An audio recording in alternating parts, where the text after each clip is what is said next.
Today's topic is about guidelines, the latest nutritional guidelines during adolescence. And I have been working now for the past 3 decades. Currently, I am a format head and a senior dietitian, clinical nutritionist at CultFit, managing their wellness. So today we would be discussing the latest guidelines during adolescence. And this is something that we must know. We have to understand that children and adolescents are the backbone of future generations, and their health and nutrition play a very significant role in our country's future. To say very precisely, the food habits of children develop under conditions like dietary abundance, availability of inexpensive and ready-to-eat foods.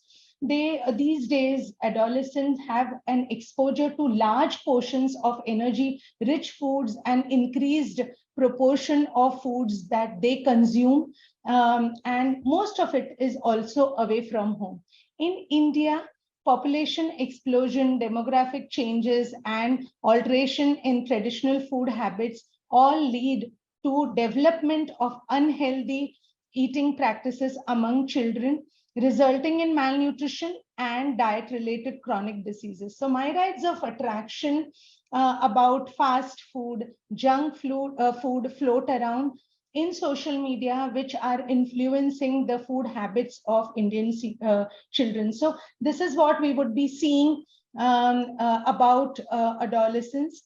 And when we are talking about adolescence, right, we have to also know what is the life stage of adolescence. So here, what I would think is adolescence is derived from the Latin word adolescence, that is to grow into maturity. And generally, if you see the global standard for this is from about 10 to 19 years, and our Indian standards is from the period of about 10 to 18 years. So here, what we see is if you divide the adolescence, it's early adolescence from 10 to 13 years, then you have the middle adolescence from 14 to 16, late adolescence from 17 to 19, and then youth. So early adolescence is a period from 10 to 13 years, and it is characterized by a spurt of growth and the beginning of sexual maturity. Young people start to think a little abstractly. Middle adolescence is a period from 14 to 16 years. Main physical changes get completed here, while the individual develops a very strong sense of identity and relates more strongly to his or her peer group. Thinking becomes more reflective. Later adolescence, the body takes its adult form, while the individual has a distinct identity, more settled ideas and opinions. When you discuss about the life cycle, so a maximum growth happens in this period, right? This is a period of absolute rapid growth, and this is what we will discuss in detail in the further slides. So if you look at it, around 1 in 6 persons in the world are adolescent. That is 2.3 billion people aged between 10 and 19-year-old. India has the largest adolescent population in the world, 253 million, and every fifth person is between the age group of 10 to 19 years. 23% of the population in India are adolescent. Most are healthy, but there is a significant death, illness, and disease seen amongst adolescents, and half of the mental health related disorders in adulthood also start by the age 14, but in most cases they are undetected and untreated. India, of course, stands to benefit socially, politically, and economically if this large number of adolescents are safe, healthy, educated, and equipped with information and life skills to support the country's continued development. So here, when we're talking about adolescent growth, right? It is not just one parameter that we are looking at. We are looking at physical growth, psychological growth, and sexual growth. So let's understand about the growth parameters and its importance through a few slides. Now, this is a very ideal study of adolescent growth, and it is a very descriptive study of what you see of 243 2,432 adolescents referred from school seen at UNAV clinic over a period of 5 years from 2007 to 2012. And the study sample consisted of students with behavioral and scholastic problems who are referred by trained teachers from government and government aided high school under the district panchayat Tiruvananthapuram, Kerala. So if you see, and it's not a very nice thing to know that India has about 1.5 to 2 times stunting and wasting rates compared to global average. So meeting nutritional needs for Indian kids is essential to bridge the gap of growth milestones. The dietary patterns in India are diverse. However, the food intake patterns of Indians indicate that most Indian children follow a vegetarian diet, and even then, they consume vegetables, fruits, nuts, animal foods, and other sources of micronutrients less frequently. So, the National Nutrition Monitoring Bureau, the NNMB, surveys have also shown that with the exception of cereal and millets, consumption of all foods in Indian households is much lesser or much lower than the recommended dietary allowance. So why is it so important that we consider adolescent health, right? Most, if you look at it, most physical, psychological, and behavioral changes take place. There is sexual maturity where the adolescent is struggling to cope up with.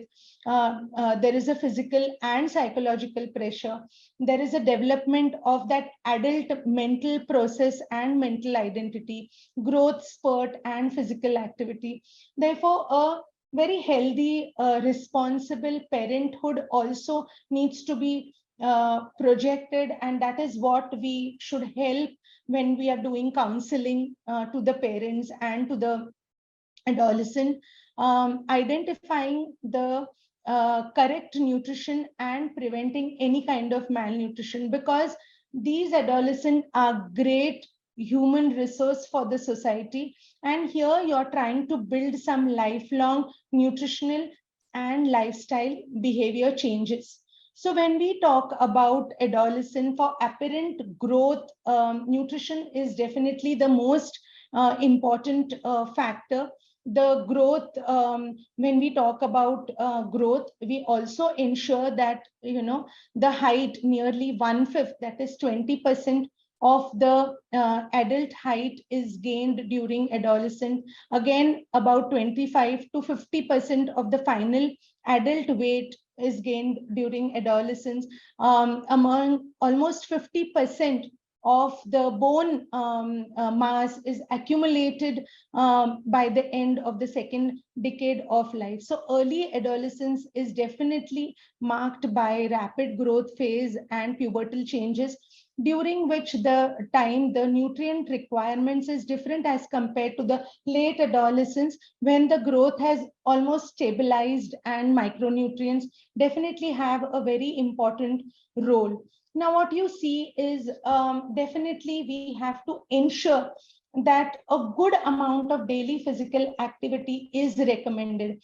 Most of the times you see that the adolescent phase, children are almost in the high school or early part of their college or late part of the or early part of their university, and this is a time there is a whole lot of social pressure to perform very well, and this time the physical activity absolutely takes a backseat. So we must encourage good amount of physical activity on a daily basis, and at least about half an hour should be devoted for that. When we are talking, this is what you see is a food pyramid, and most of the basis of our Indian diet becomes carb rich, or which contains of cereals or millets. And here I would suggest that, we have to inculcate the habit of uh, ensuring that we educate the adolescent in eating less of refined food. By refined food, I mean maida and maida rich products like naan or kulcha, Kerala parota, Rumali roti, pav, bun, pizza base, noodles, white bread. These are all sources of refined grains. However, a better version is definitely available. We know that multigrain atta is available, multigrain breads are available. You get the noodles and pasta in the wheat variety. So we must educate the adolescent to pick healthy choices. Ensure that they are taking good amount of vegetables and fruits on a daily basis. The WHO recommendation is about 2 to 3 helpings of vegetables, salads, on fruits on a daily basis. So this definitely should be educated upon.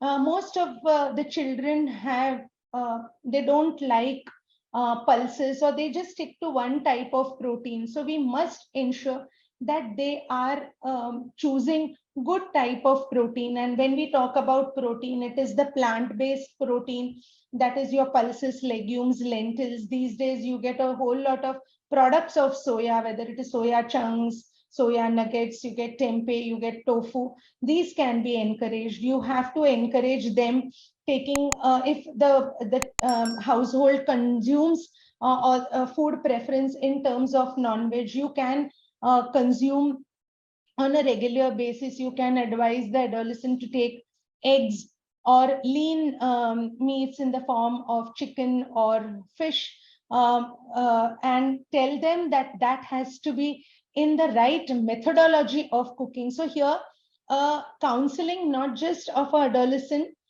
because he would be dependent on the other members to provide food. A whole holistic education of the family here is most important. Again, when we are talking about milk and milk products, we have to tell them what can be taken on a daily basis, what can be taken on a weekly basis, what can be taken on a monthly basis. So this type of a division would be fine, because children these days are very assertive and they absolutely know what they want to eat and what they don't want to.